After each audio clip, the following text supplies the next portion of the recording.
كتاب الله دستوري كتاب الله دستوري وخير الخلق أسوتنا بسنته انجلى نوري لهدي الحق أرشدنا. السلام عليكم ورحمة الله وبركاته. قيامت நாளை நோக்கி குழு வழங்கும் கிராத் ஓதுதலின் தமிழாக்கம் கேட்டு பயனடைவீர். بسم الله الرحمن الرحيم. يا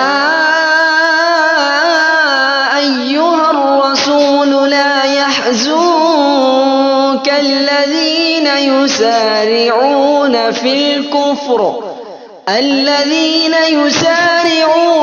الكفر من الذين قالوا آمنا بأفواههم ولم تؤمن قلوبهم ومن الذين هادوا سماعون للكذب سماعون لقوم آخرين لم يأتوك يحرفون الكلم من بعد مواضعه يقولون إن أوتيتم هذا فخذوه وإن لم تؤتوه فاحذروا ومن يرد الله فتنته فلن تملك له من الله شيئا أولئك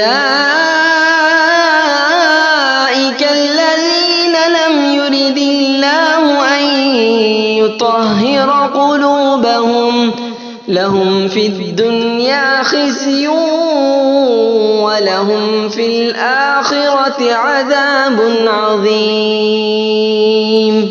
அளவற்ற அருளாளனும் நிகரற்ற அன்புடையனுமாகிய அல்லாஹ்வின் திருப்பெயரால் துவங்குகிறேன்.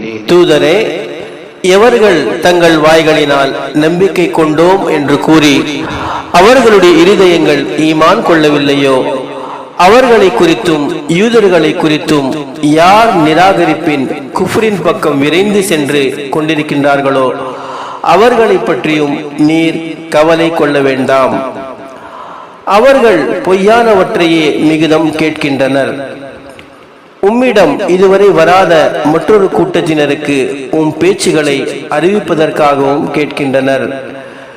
மேலும் அவர்கள் வேத வசனங்களை அவற்றிற்கு உரிய இடங்களிலிருந்து மாற்றி இந்த சட்டம் உங்களுக்கு கொடுக்கப்பட்டால் அதை ஏற்றுக்கொள்ளுங்கள், அதை உங்களுக்கு கொடுக்கப்படாவிட்டால் அதை தவிர்த்து கொள்ளுங்கள் என்று கூறுகிறார்கள். மேலும் அல்லாஹ் எவரை சோதிக்க நாடுகிறானோ அவருக்காக அல்லாஹ்விடமிருந்து எதையும் தடுக்க நீர் ஒருபோதும் அதிகாரம் பெற மாட்டீர். இத்தகையோருடைய இருதயங்களை பரிசுத்தமாக்க அல்லாஹ் விரும்பவில்லை. இவர்களுக்கு இவ்வுலகிலே இழிவும் மறுமையில் கடுமையான வேதனையும் உண்டு. அல் குர்ஆன் சூரத்துல் மாயிதா வசனம் 41.